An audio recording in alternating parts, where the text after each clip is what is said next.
Kerana Islam ni dia mudah. Hatta kalau kita lihat dalam Quran dan hadis Nabi SAW, kita boleh kata 80% kita dapat memahaminya. Tuan-tuan baca Quran, hanya dengan melihat terjemahan, tuan-tuan boleh faham. Pasal Quran diturunkan oleh Allah Subhanahu Wa Taala di atas prinsip mudah untuk orang faham. Adalah sikit sebanyak yang orang susah nak faham, tapi majoriti faham.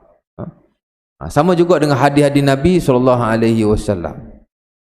Hampir tidak ada ataupun jumlah yang sedikit hadis Nabi yang kita tak faham bahasa dia tu. Majoriti kita mudah faham. Kerana Nabi SAW dia tak bercakap soal agama secara berbelit-belit. Secara susah tak, Nabi akan cakap secara mudah. Hatta Rasulullah SAW pernah peringat pada kita. Umpama dalam sebuah hadis yang diriwayatkan oleh Al-Imam Al-Bukhari rahimahullahu ta'ala. Dalam Al-Adabul Mufrad dengan sanad yang sahih, kata Rasulullah SAW, khairu dinil mar'i aisaruhu. Sebaik-baik agama seseorang ialah yang paling mudah. Hatta Imam Al-Bukhari rahimahullahu ta'ala dalam sahihnya, apa itu Sahih Bukhari? Buku kedua selepas Quran. Tubuh kita nombor 1 Quran, nombor 2 ialah Sahih Bukhari. Sebenarnya Sahih Bukhari dan Muslim dulu, baru Sahih Bukhari. Tapi nak cerita dia sumber yang terpenting lah dalam agama. Dia telah membabkan dalam bukunya itu, apa dia? Bab ad-dinu yusrun. Bab agama itu mudah. Sebab itu saya masih ingat tahun pertama saya di universiti, tahun 1997. Antara subjek pertama yang kita belajar ialah The Simplicity of Islam. Nak tulis serit Melayu, simplicity pun tak susah juga. Tapi dia kesimpulan Islam. That mean Islam is simple. Islam itu simple.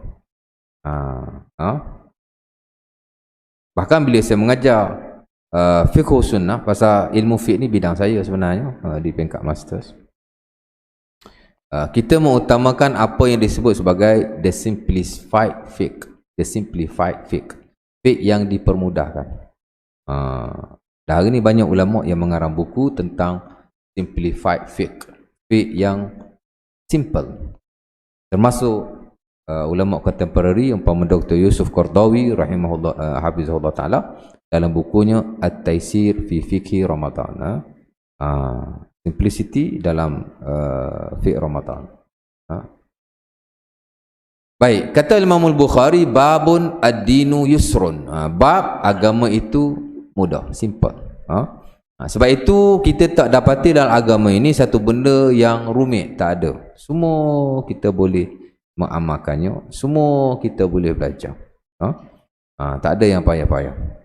Tapi kita tidak nafilah, ada juga benda yang kita rasa suka, tapi dia masih dalam konteks yang kita boleh belajar dan kita boleh mengamalkannya. Kerana Allah Subhanahu Wa Taala tidak akan menyusahkan kita dalam apa-apa keadaan sekalipun. Walaupun tak banyaklah yang kita belajar, sikit pun tak apa, janji ada kualiti. Macam saya kata tadi lah, agama tidak memandang kuantiti dalam banyak keadaan, tapi kualiti itu penting. Ilmu sikit tak apa, tapi janji kita faham lah. Dan kita beramal sebagaimana dituntut oleh agama kita. Jadi kembali pada yang mula-mula tadi, bahawa Islam itu agama yang mudah, agama yang simple, merangkumi akidah, merangkumi ibadah, merangkumi akhlak. Dan Nabi SAW telah mencontohkan segala-galanya kepada kita. Sehingga kata sahabat Nabi Ibnu Mas'ud dalam beberapa asar yang diriwayatkan dalam kitab Sunan, kata beliau, la yatiru ta'irun fis sama illa waqad bayyana Rasulullah sallallahu alaihi wasallam dina. Tidaklah ada burung yang terbang di atas langit dengan dua sayapnya, melainkan Rasulullah sallallahu alaihi wasallam telah mengajarkan agama segala-galanya kepada kita. Itu juga yang disebut oleh Ammar bin Yasir, direkodkan dalam Sahih Muslim. Bila beliau ditanya, hal 'allamakum nabiyyukum kulla syai'. Ini cerita orang Yahudi tanya dia ni. Adakah nabimu telah mengajarkan segala-galanya kepada kamu? Naam, yes, dia kata dalam setengah riwayat. Ajal, yes. Allamana Rasulullah sallallahu alaihi wasallam hatta al-khara'a. Tercengang orang Yahudi tu. Betul dia kata. Nabi kami telah mengajarkan kepada kami segala-galanya. Hatta al-khara'a, termasuk cara nak berak, cara nak kencing. Awak. Mana ada tuan-tuan satu agama atas muka bumi ni selain daripada Islam yang ajar kepada kita benda sejijik itu.